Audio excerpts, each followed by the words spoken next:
voy a presentar al doctor Tubío. El tema que sigue a continuación es desafíos de la convergencia a normas internacionales de información financiera, experiencia europea y de otros países de la región. El doctor Sergio Tubío es contador público de la Universidad Católica de Córdoba, socio líder de normas internacionales de información financiera para Chile desde el 2004, a cargo del desarrollo de la formación del grupo técnico especializado y el desarrollo de la práctica para el país. Desde el 2004 ha desarrollado y dictado el programa de posgrado de la Universidad de Chile en Contabilidad Internacional. Por favor, lo presento, doctor Sergio Tubío.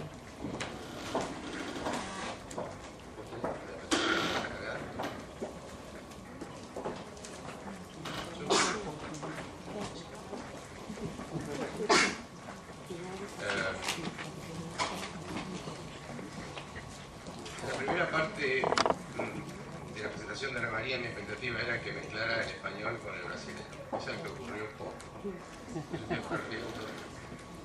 Y cuando pensé en la presentación de Tubío, a quien conozco hace muchos años, la presentación, no voy a abundar en la presentación que se hizo, pensé que iba a ser, o que va a ser una presentación con la nada cordobesa. De lo que hablé con él hace un rato, previo a esta reunión, se van a dar cuenta que me equivoqué. Que a pesar de solo estar hace 3 años en Chile, no, 4, 6, se le ha pegado una tonadita transandina notable. Así que los dejo con la presentación de Sergio y después en todo caso uso al final las preguntas que ustedes tengan. Vuelvo a decir, sobre dos temas que van muy relacionados, que es el de normas internacionales de auditoría y Bueno, muchas gracias, Diego. En primer lugar, quiero agradecer a la universidad haberme distinguido con esta invitación y además pedirle disculpas un poco por lo que dice Diego. Yo en realidad nací aquí en Buenos Aires, me eduqué en la Universidad Católica en Córdoba y hace casi 7 años que vivo en Chile, con lo cual lo que van a escuchar es cualquier cosa menos porteño, menos cordobés, menos chileno. O sea, disculpen el acento, pero bueno, puede llegar a ser divertido. La idea es contarle un poquito de qué se trata esto de las IFRS, las normas internacionales que de alguna manera en muchos países ya son una moda. Diego habló de normas internacionales de contabilidad y así comenzaron, pero fíjense que ya no se llaman más normas internacionales de contabilidad, sino normas internacionales de información financiera. Y ya en el nombre hay un cambio profundo, porque estas normas de alguna manera recogen mucho de lo que es el fondo de los negocios y los lleva a la contabilidad. Con lo cual, cuando uno conversa con los inversionistas, con los analistas, realmente aplauden el cambio, aplauden que en general el mundo esté yendo hacia IFRS. Mi intención hoy es no hablar demasiado de IFRS, porque uno podría estar entre 1 hora y 1 año conversando de IFRS. De hecho, un programa medio de formación en IFRS lleva entre 1 año y 1 año y medio, con lo cual la idea aquí es poder plantearles algunos pantallazos y algunos temas críticos de qué es esto en el mundo, por qué se habla tanto, por qué tenemos que hablar de IFRS en Argentina, por qué tenemos que hablar de IFRS en la región, dónde pega, dónde impacta esto, y algunas reflexiones acerca de qué es lo que deberíamos hacer, cuáles son los desafíos para adelante. Y comenzando con esto de las IFRS, de qué estamos hablando, la verdad que estas normas, si uno piensa en las normas internacionales de contabilidad, y hay muchas siglas que están dando vuelta, las NIC, normas internacionales de contabilidad, o en inglés IAS, International Accounting Standard, o NIIF, normas internacionales de información financiera, y sus siglas en inglés IFRS, International Financial Reporting Standard, y un montón de siglas relacionadas con sus interpretaciones antiguas y nuevas. La verdad que esto nació hace mucho tiempo.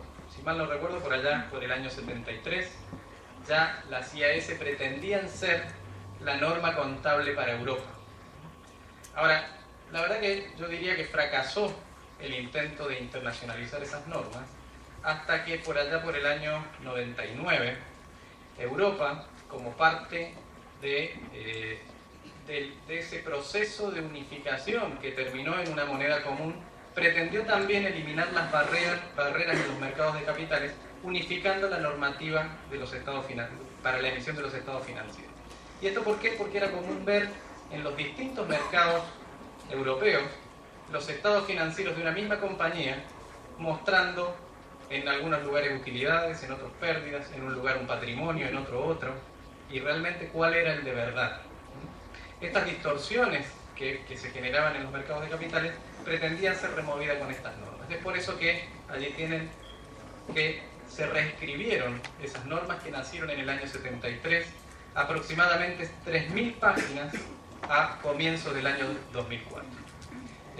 Y esto no es menor. El cambio a IFRS en cualquier país del mundo implica asumir este volumen normativo, lo cual ya es un primer obstáculo, un volumen normativo que nace en inglés, que se discute en inglés, ¿sí? Que si bien después se traduce en general a todos los idiomas, es un proceso bastante difícil de seguir si no hay, digamos, algún upgrade en términos lingüísticos para poder seguir este tema de las normas en inglés. Si uno compara esas 3.000 páginas con cualquier libro promedio, yo suelo preguntar si alguien leyó por completo la Biblia. ¿Hay alguien aquí que la haya leído por completo? ¿Nadie? ¿O me equivoqué? ¿No hay nadie católico? Bueno, una Biblia promedio tiene 1.800 páginas. Nos cuesta a veces toda una vida leerla. Imagínense lo que nos va a costar aprender, y digo así en términos bien largos, aprender no es cordobés, sino que es el término que muestra ese proceso de meter dentro de uno estas normas. Entonces, un primer desafío, un cambio con un volumen muy importante de información que tenemos que meternos dentro de nosotros.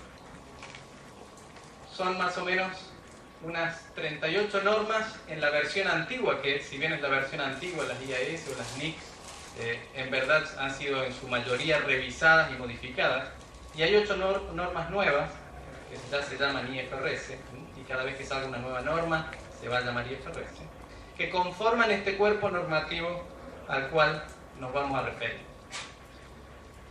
No me voy a detener mucho en los organismos que generan estas normas. El International Accounting Standard Board, IASB, es quien emite estas normas. Los miembros de ese organismo son designados por 22 trustees, que son quienes básicamente rayan la cancha y ponen las reglas del juego. Y hay una serie de organismos, el SAC, el Standard Advisory Council, el IFRIC, que emite las interpretaciones, el otro que hace las recomendaciones para que se revisen las normas, y que tienen vínculos con el mercado real, con el mundo financiero, y que van recogiendo las necesidades del mundo de los negocios y llevándolas a este IASB para que se emitan las normativas, para que se emitan las nuevas interpretaciones. Este board, de alguna manera, es una muestra de lo que representa el proceso de internacionalización de estas normas. Tiempo atrás, prácticamente todas las personas que conformaban estos boards eran europeos. Hoy en día, algunos son europeos, pero hay gente de Asia, hay gente de Australia, de Sudáfrica, de Brasil, de Latinoamérica, de Estados Unidos. O sea, realmente este proceso de mover las normas para unificarlas a nivel de mercado común europeo tuvo un impacto bastante mayor que vamos a ver ahora. Y eso en términos de qué se tratan estas normas. Normas internacionales de información financiera. Ahora, como les dije, esto nació de alguna manera en Europa. En el año 2005, Europa decide adoptar definitivamente IFRS para las entidades listadas, las que cotizan en bolsas, ¿sí? Ya sea por deuda o por capital, y para sus estados financieros consolidados. Obviamente ese proceso de adoptar en el año 2005 implicó reconstruir el 2004 también en términos de estas IFRS. Y fíjense lo importante que fue para Europa este cambio, que no fue un consejo profesional, un colegio de contadores, una entidad gremial quien adoptó estas normas. Fue un reglamento del mercado común europeo, o sea, tiene también, como mencionaba Ana María, un carácter legislativo. Y ese es el nivel de importancia que se le ha dado a estas normas en Europa. Pero en el año 2005 muchos otros países también adoptaron IFRS. y este esfuerzo de los europeos tomó características realmente globales. Y podríamos decir que irse a IFRS es hoy algo inevitable en términos de que es parte del proceso de globalización. Ahora en materia de información financiera. Países como Perú, ahí está marcado Uruguay, Sudáfrica, Australia, etc., fueron en el año 2005 también a IFRS, con características muy distintas, ¿sí? Uruguay se dice que está con IFRS desde por allá por el año 2002 o 2002, con una versión realmente congelada de las IFRS, con lo cual no es full IFRS. Sin embargo, hay otros países que usan directamente la norma emitida por el IASB o eventualmente la norma emitida por el IASB y de alguna manera adoptada full por el organismo técnico de cada país. Y esos son los que podríamos decir ya están en IFRS, pero hay muchos otros, ¿sí?, como esos que están allí de Latinoamérica, que tienen, digamos, de alguna manera un proyecto concreto para irse hacia IFRS. En el caso de Brasil el 2010, Chile en el 2009, las empresas acaban de presentar la semana pasada sus primeros números IFRS, sus balances de apertura bajo esta nueva normativa. En el caso de México va haciendo un proceso no de adopción completa, pero sí de armonización, haciendo cada vez más parecidas sus normas a IFRS. De alguna manera otros países como Canadá, Japón, ya tienen, digamos, pie firme para irse a IFRS. Estados Unidos es un caso particular. Estados Unidos ha firmado entre el FASB, que emite la normativa americana, el US GAAP y el IASB, un proyecto de convergencia, de los cuales esta página fue una de las primeras y de las más importantes. ¿Se lee al fondo? ¿Están mal de la vista? Bueno, yo de acá tampoco las veo, ¿no? Esto es solo para mostrarles la foto de una de las páginas más relevantes de ese documento, que le llamaron el roadmap. Esos pasos son una serie de pasos que van siguiendo el FASB y el IASB y ya están bastante avanzados. ¿Para qué? Para que los Estados Unidos utilicen IFRS. Se espera que en el año 2011 las empresas americanas ya utilicen IFRS. O sea, para que vean, este proceso es tan global, tan imposible de detener, que los propios Estados Unidos, que tienen un cuerpo normativo en materia contable sumamente desarrollado, están decidiendo adoptar IFRS. Y queda la pregunta entonces, ¿qué pasa con Argentina?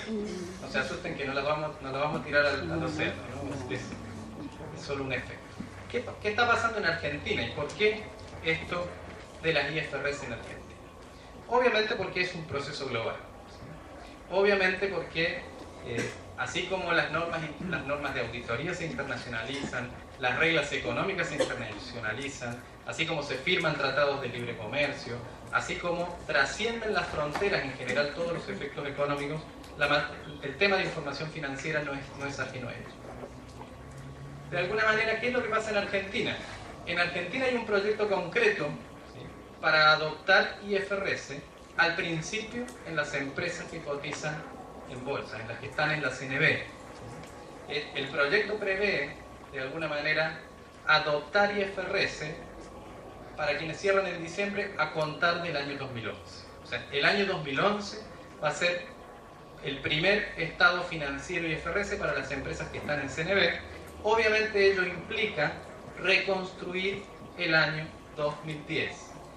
Técnicamente, cuando uno dice que la fecha de adopción es el año 2011, nace una fecha mucho más importante en términos IFRS, que es la fecha de transición, la fecha a partir de la cual se calculan todos los efectos para irse a IFRS y se reconstruyen todos los saldos, que es para ustedes el 1 de enero del año 2010.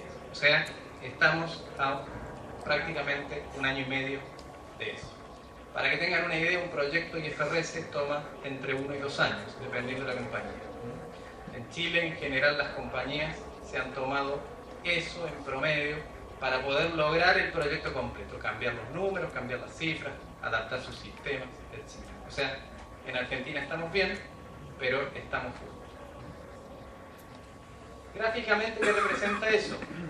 1 de enero del 2010, fecha de transición, se calculan todos los efectos, hay que ir reconstruyendo todos los saldos del 2010, porque cuando se presenten los trimestrales del año 2011, hay que también presentar los comparativos con los del año 2010.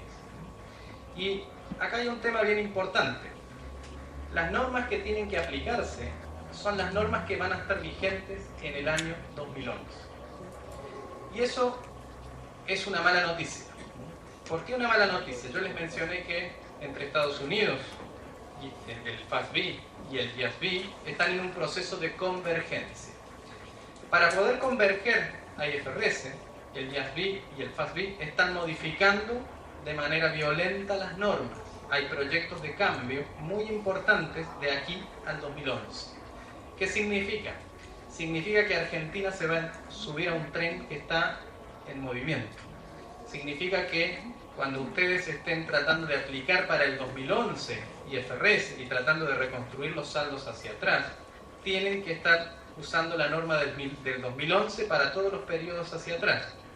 Por lo cual, los profesionales en Argentina van a tener que estar siguiendo este proceso de cambio normativo y normalmente se conoce un año antes qué es lo que va a estar vigente el año siguiente.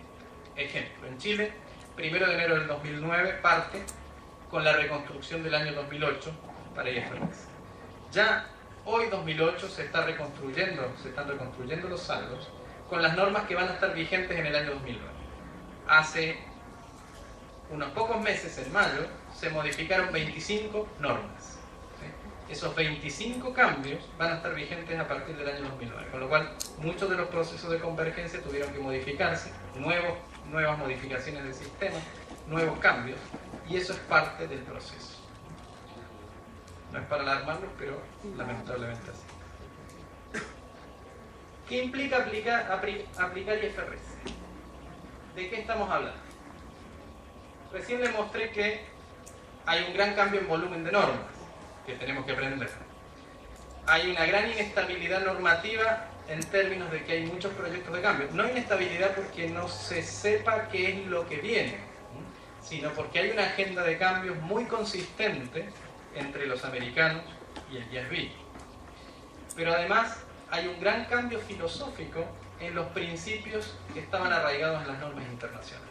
Si bien se mantiene el principio rector del coste histórico, prácticamente en la mayor parte de los rubros de los estados financieros va a ser posible en algún minuto aplicar el concepto de fair value, valor de mercado, valores justos, valores razonables que se utilizan hoy en día prácticamente como sinónimos. ¿Eso qué implica? Empezar a ver muchos rubros bajo fair value implica empezar a desarrollar habilidades muchas veces que nos habíamos olvidado o que quizás nunca asumimos como contador. O sea, meternos de verdad en la especialización del mundo financiero no es trivial. No es trivial empezar a discutir metodologías de valorización de fair value. Y esto lo vamos a tener que hacer como contadores, cosa que hoy probablemente no hacemos.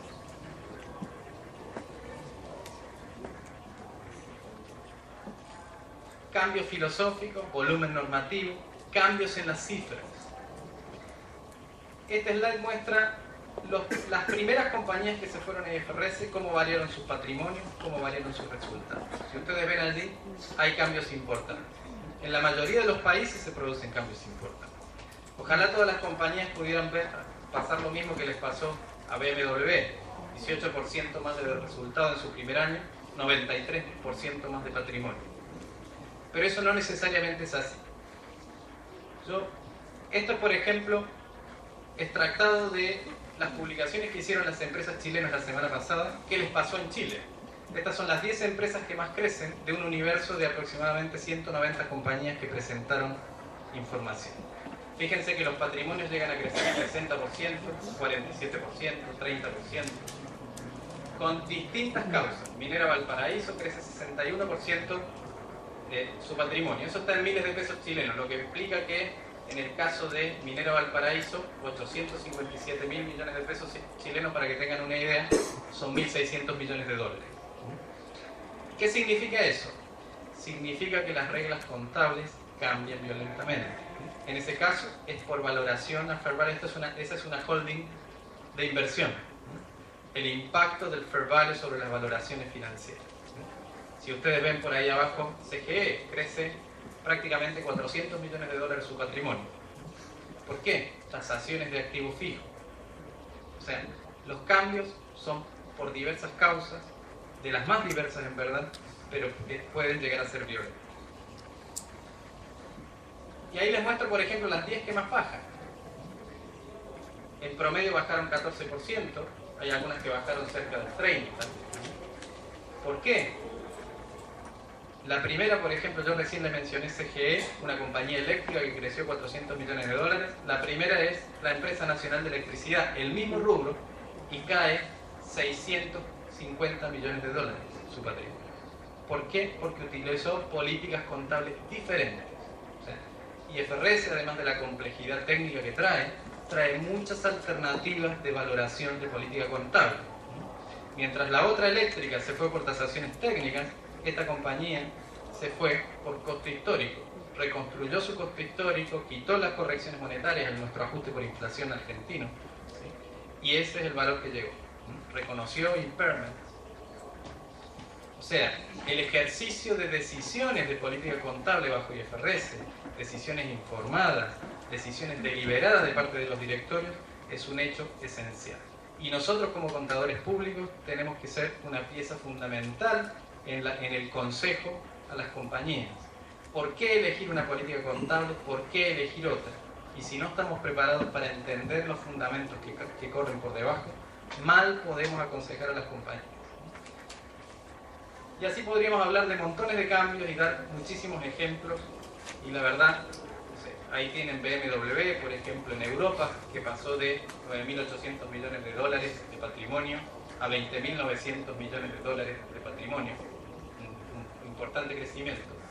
Mucho tiene que ver con el tratamiento del activo fijo, las políticas de vidas útiles, los tratamientos de costos de investigación y desarrollo, que son uno de los activos más importantes en el desarrollo tecnológico de Volkswagen en este caso.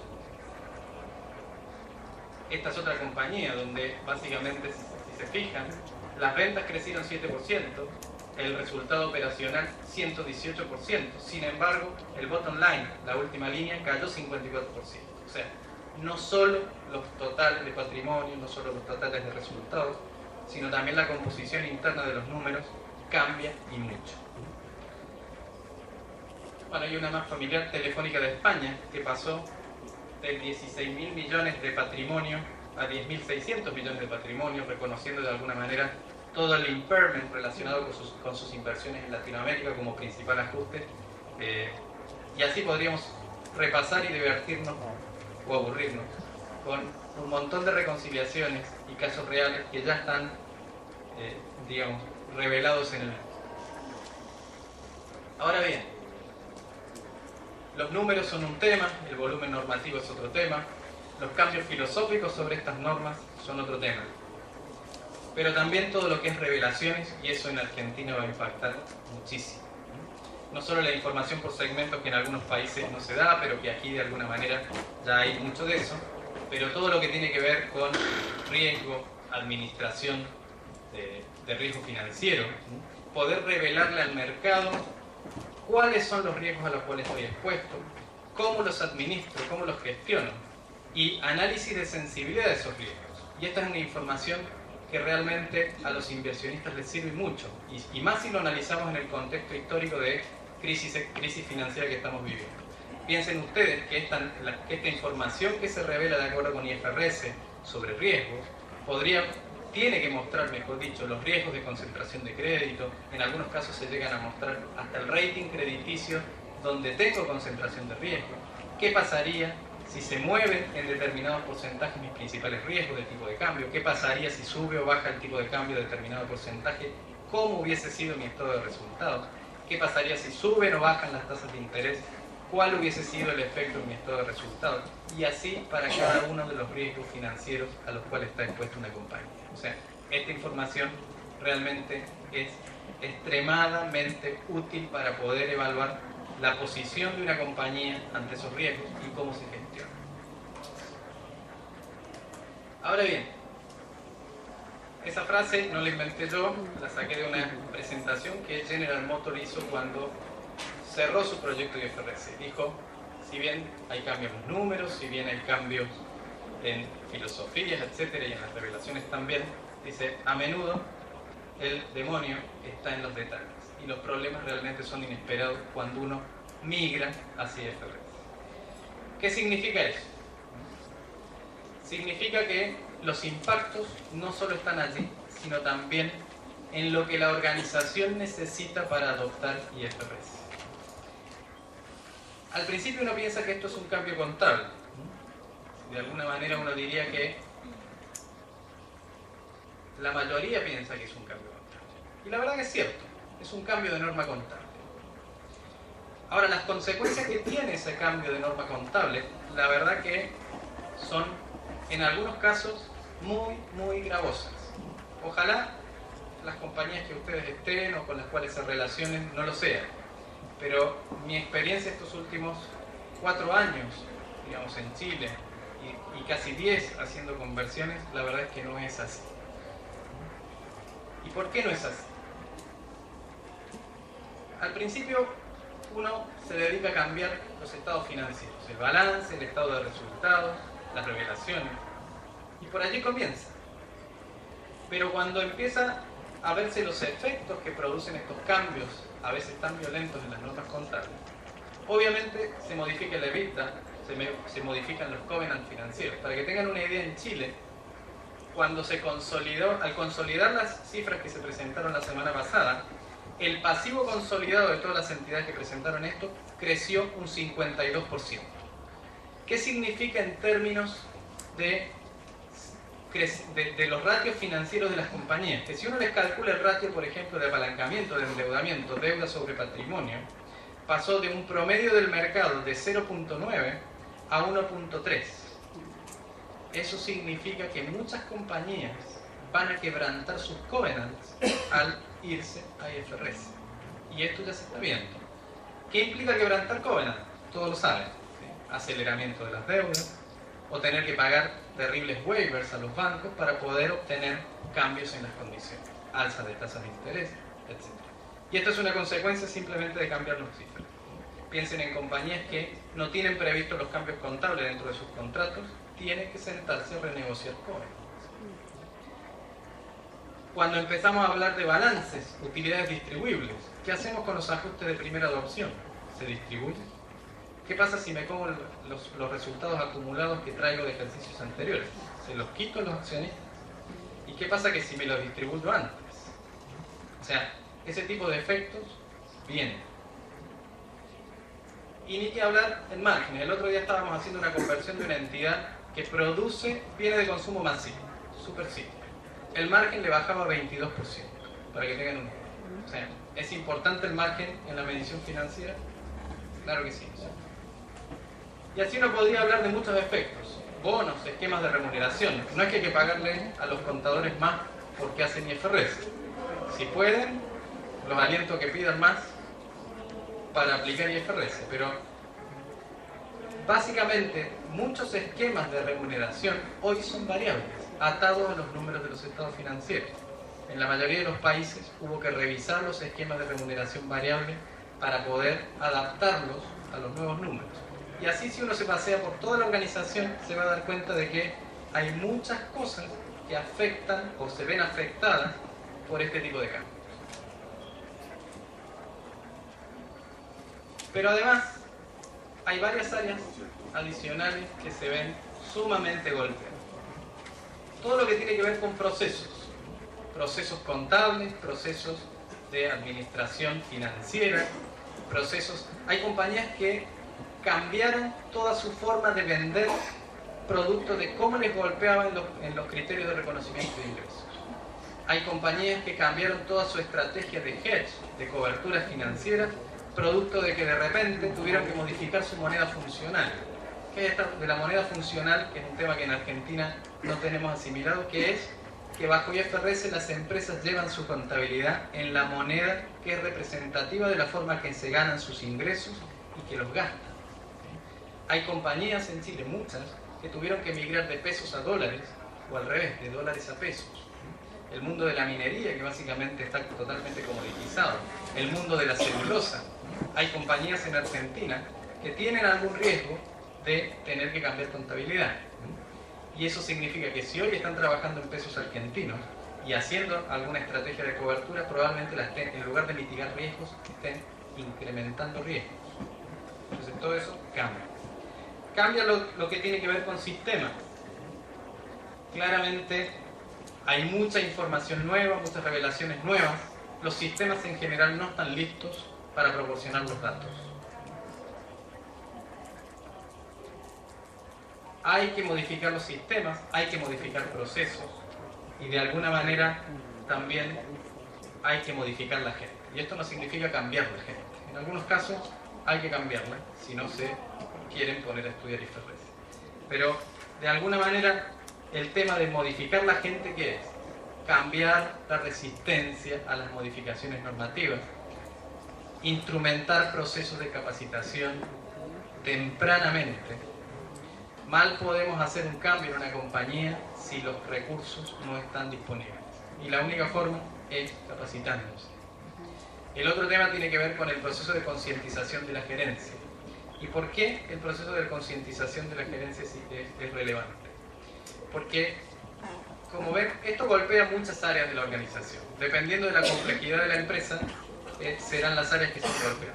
Pero si desde arriba la organización no tiene esta visión, de alguna manera se convierte en un mero proyecto del área de contabilidad y por lo tanto, digamos, es altamente probable de que en lugar de estar modificando procesos y sistemas, lo que estemos es parchando, digamos, por fuera del sistema, por fuera de los procesos, y eso tiene un alto riesgo de error y es bastante poco sostenible en el tiempo.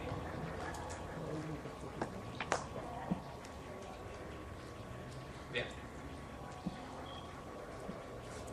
Hace poco, no hace poco, digamos, no hace mucho tiempo se publicó una encuesta que iba siguiendo cuáles eran los issues en Europa de la convergencia. Eso se había publicado por allá por el 2006.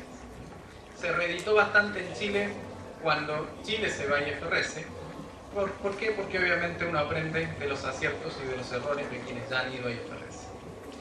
Yo voy a pasar muy rápido, igual les va a quedar en medio electrónico, entiendo que disponible en el website de la universidad, la presentación, pero voy a pasar muy rápido y simplemente les voy a enunciar de esa encuesta que derivó de este estudio, cuáles fueron los principales issues de la convergencia IFRS de las empresas europeas. ¿Cuáles fueron el top 10, los 10 principales issues? Y este estudio que se hizo haciéndole seguimiento a 316 empresas, de alguna manera mostró que si bien había empresas SEC listadas en el mercado americano, empresas multinacionales, empresas de diferentes industrias, en general casi todas estaban con los mismos problemas. Las empresas SEC tenían alguna ventaja adicional por el training de presentar información al mercado americano, pero en verdad, digamos, no había tantas diferencias. Y estas conclusiones son muy parecidas a lo que ocurrió en Chile. ¿Cuál fue el primero de los issues? Project Management. Probablemente muchos esperaban ver un issue técnico, un tema técnico aquí. El primero de los issues no es técnico, es cómo se administra el proceso. Y en verdad, si a ustedes les toca llevar adelante o participar de un proceso IFRS, si no hay project management, lo más probable es que el proyecto dure el doble o fracase, sobre todo si es una empresa compleja. Entonces, el tema de implantar metodologías, seguimientos, cartas Gantt, digamos, distribución de actividades, recursos, etc., es crucial. ¿Qué otros ítems tienen que ver con este proceso de project management? Uno de los más importantes es la asignación de recursos. ¿Y por qué?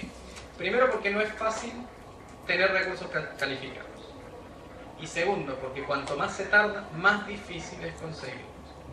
Para que tengan una idea, las empresas en Chile que no iniciaron sus proyectos de cambio de sistemas, por ejemplo, porque uno de los recursos es gente de sistemas, que no lo iniciaron fines del año pasado o comienzos de este año, están pagando más del doble de lo que pagaron las primeras. O sea, esto es un tema de oferta-demanda. ¿Sí? Cuanto más al límite estamos con los plazos, más caro es el proyecto. El segundo, tampoco es contable. Comunicación. Comunicación interna y comunicación externa. Comunicación hacia arriba, digamos, todo lo que tiene que ver con el corporate governance, para que eso permee desde allí hacia la organización, y comunicación externa. Uno podría decir que aquí, cuando lo analizábamos en Chile, analizábamos sobre la base de este gráfico, cómo construir la estrategia de comunicación al regulador. De alguna manera eso no es tanto problema porque normalmente el regulador nos va pidiendo, pero sí a los analistas. Imagínense que estas empresas, quizás no las que crecen sus patrimonios, pero las que bajan sus patrimonios, tienen un alto riesgo de tener volatilidad en el precio de su acción y de destruir valor simplemente porque equivocaron u omitieron la estrategia de comunicación de las causas por las cuales sus patrimonios caen. ¿Sí? Para que tengan una idea, las empresas grandes en Europa que tenían estos problemas, un año y medio antes de salir en vivo con las cifras, estaban comunicándole al mercado cómo variaban sus patrimonios, cuáles eran las causas, ¿sí? Y de alguna manera demostrándole que, si bien cambiaban las normas, los negocios siguen siendo los mismos, los flujos, los proyectos siguen siendo los mismos. Ok, me voy a saltar el tema de comunicaciones. El tercero de los issues sigue sin ser técnico: sistemas y datos. Si queremos que funcione IFRS de verdad, los principales sistemas, los principales cambios normativos tienen que estar arraigados en los sistemas transaccionales. De lo contrario, es casi imposible en una gran compañía mantener el proceso. Quizás en una compañía pequeña que tenga pocos ajustes podamos hacerlo, pero en una compañía mediana o grande es imposible. Podemos hacerlo una vez, 2 veces, pero seguro que la tercera o cometemos gravísimos errores o no llegamos en plazo, no podemos mantenerlo a lo largo del tiempo. La integración de IFRS, ¿qué significa esto? Lograr operar bajo IFRS como operamos hoy con nuestras normas contables. O sea, hacer que IFRS sea la manera natural de hacer las cosas. Y esto implica integración, ya dijimos, de los sistemas, de la gente y sobre todo de los procesos de negocio. Este es un ejemplo, se los dejo, de cuáles son los pasos o los principales tópicos a monitorear en un proceso de integración. Issue número 5, y este es el primero que tiene características técnicas. O sea, la selección de políticas de primera adopción. Las normas tienen, en general, las normas permanentes y IFRS tienen alternativas. Y yo les mostré compañías que una sube su patrimonio y otras baja porque eligieron distintas políticas contables.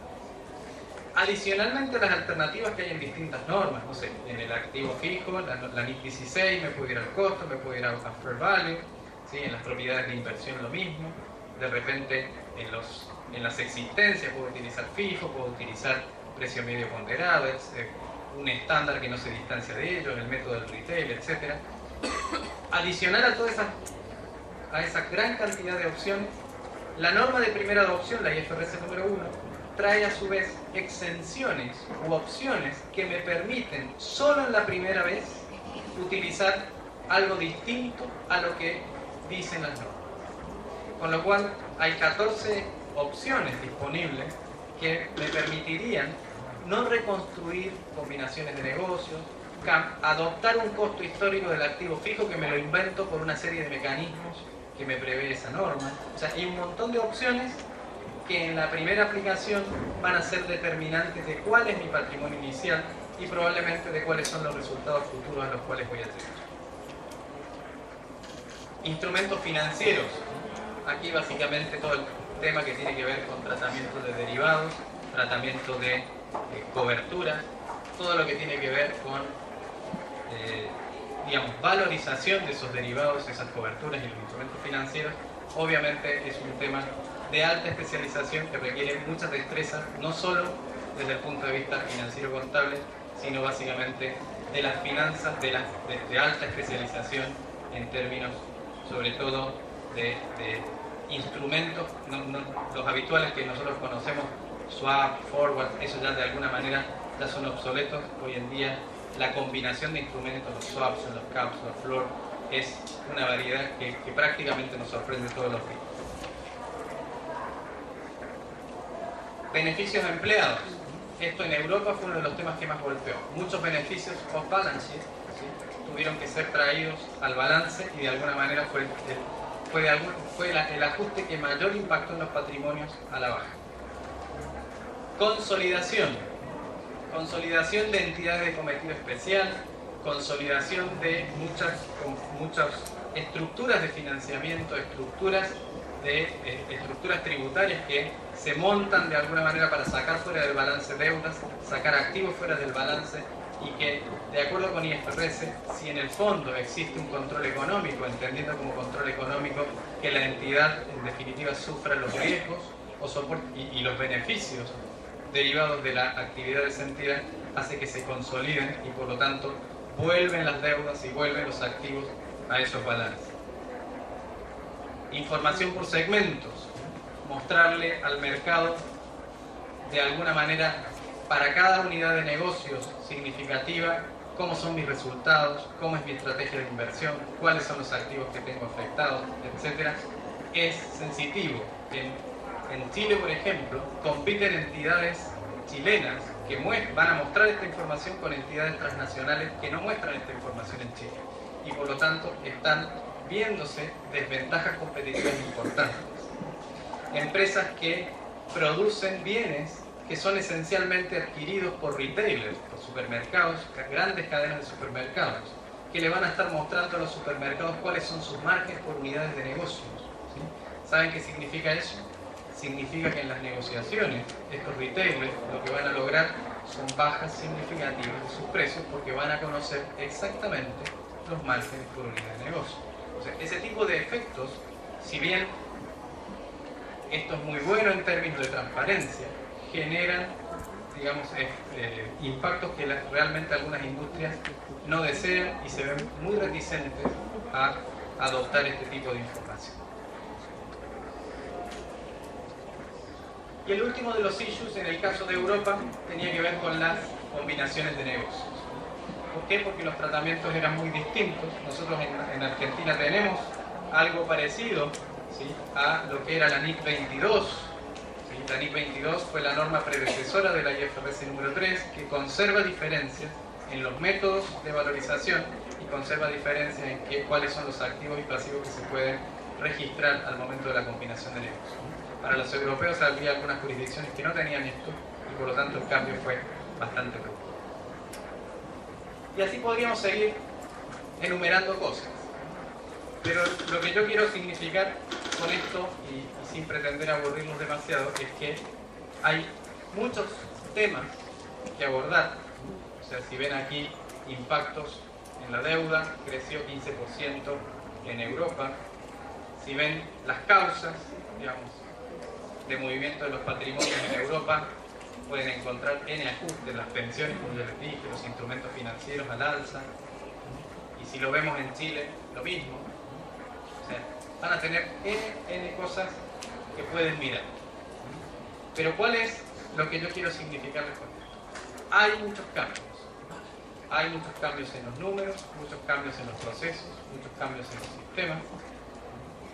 En Argentina ya se ven y se vislumbran diferencias, con lo cual este proceso que se vivió en Europa, este proceso que se vivió en Chile, que es donde me toca estar desarrollándolo en este minuto, se va a dar en Argentina y va a haber en algunas compañías movimientos importantes. Yo les voy a dejar estos slides, tienen a continuación un análisis de las principales diferencias en Argentina. Afortunadamente, aquí las normas hicieron un upgrade técnico y un acercamiento hacia las IFRS por allá por el año, si mal no recuerdo, 2002 fue, más o menos, donde estaba la resolución técnica 17, 18, 19, no sé por cuál vamos ya. Con lo cual, mi feeling es que los números no van a variar tan violentamente como en otros países, pero sí los detalles técnicos van a ser un dolor de cabeza. Cuando empecemos a hablar de leasing implícito, leasing encubierto, derivados encubiertos, ¿sí? Que si bien algunas de esas cosas de repente las buscamos hoy en Argentina, la verdad que se van a dar cuenta que el alcance de estas normas es mucho más profundo aún, y no se asusten cuando hacen la revisión de cambio de GAP argentino a IFRS, de revisar, de hacer de alguna manera un revisionismo, y se van a dar cuenta que la manera que aplicamos en general en todos los países el GAP local no es tan lo riguroso que quisieran. Siempre se ha dado en Chile, en Europa y en todos los países de Europa, digamos, esa constante. Al revisar todas las cuentas, todos los procesos para irnos a IFRS, se descubre que de alguna manera las prácticas contables a lo largo de los años han desvirtuado mucho de lo que está escrito. Entonces no se asusten, van a encontrar diferencias que están escritas y diferencias que no debieran existir, pero que existen en la práctica contable corriente. Entonces la idea es de alguna manera allanar todo eso. Y yo les voy a dejar el resto de la presentación. Yo quisiera simplemente, para terminar, y que ustedes después se lean las diferencias relacionadas con el GAP argentino, algunas reflexiones desde el punto de vista de lo que tienen que hacer las universidades, los profesionales, los estudiantes, el regulador, las empresas. Este es un proceso donde el punto crítico está en ustedes. ¿Por qué digo esto? Existe hoy, digamos, un stock de profesionales, y perdón por llamar stock, pero bueno, un gran número de profesionales que están en el mercado y que no sabe IFRS. Es función de la universidad y de los consejos profesionales y de los propios profesionales establecer mecanismos para que eso ocurra. En general, por ejemplo, en Chile se montaron posgrados para ese stock de profesionales, los colegios profesionales también montaron programas de capacitación. Es urgente hacer eso porque si no las compañías no cuentan con los recursos calificados para hacer el cambio. Más urgente aún es, en el caso de las universidades, modificar las mallas curriculares. Hoy en día, y hay muchos estudiantes, veo aquí, hoy en día ustedes están estudiando historia contable. ¿Y por qué digo esto? Estudian historia contable porque cuando ustedes se gradúen, lo más probable es que las compañías que están en CNB ya apliquen IFRS, y quizás el resto de las compañías también hayan ido a ese IFRS, porque primero van normalmente las compañías listadas, pero después todas, con 1 año, 2 años, 3 años de dilación, pero todas las compañías terminan yendo, en general en los países se da esta constante. Primero se adopta para las entidades abiertas y con cierta dilación para el resto de las entidades. Por lo cual yo los animo a que, digamos, a la universidad para que comience su proyecto de modificación de mallas curriculares, y a los alumnos, sobre todo los que están cerca de graduarse, para que de alguna manera desarrollen esta virtud, puede ser, o esta necesidad de los profesionales y esta característica que es inherente a cualquier profesional, que es el concepto de autocapacitación. ¿Y por qué?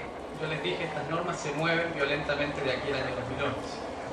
Con lo cual, por más que logren en la universidad obtener alguna capacitación, igual tienen que seguir el tren que está en movimiento. Y eso es responsabilidad de cada uno. Si realmente somos profesionales, parte de nuestra función es seguir con ese esquema de capacitación continua. Eso por el lado de las universidades. Por el lado del regulador y por el lado de alguna manera, los consejos profesionales, la recomendación es claridad y consistencia. Traten de no multiplicar los estándares. ¿Y esto por qué? Existen, digamos, visiones que dicen, bueno, usemos una norma para las compañías listadas, una norma distinta para las que no. En algunos casos, y se viene este cuestionamiento, una norma para pymes. De hecho, el IASB tiene en estudio una norma IFRS para pymes. Si 3.000 páginas son el total de la normativa contable, habrá unas 300 páginas solamente para pymes. Eso es un gran riesgo y una gran oportunidad. Un gran riesgo porque ¿cuál es el límite de una pyme? Y esto hay países que han decidido no adoptar la norma de PYME justamente por eso, porque si adoptamos la definición de PYME de los norteamericanos o los europeos, probablemente todas nuestras compañías en Argentina sean pymes. Entonces, ese es un tema también a trabajar. Consistencia, ¿sí? en la aplicación de las normas de parte de los reguladores del Consejo, y claridad en términos de los plazos, en términos de la anticipación, de cómo se les dice al mercado las cosas que vienen. Y simplemente eso, yo quería dejarle ese mensaje, y sobre todo el que tiene que ver con métanse en la norma, anticípense. Hay una gran oportunidad de hacer un upgrade profesional importante. Yo siempre digo que los consejos profesionales y la profesión en general tienen en IFRS la oportunidad de revitalizar muchos aspectos que a veces, digamos, la vida diaria de nuestro ejercicio profesional va degradando. Entonces, es la oportunidad, aprovechémosla, y simplemente con eso me despido y les agradezco la paciencia.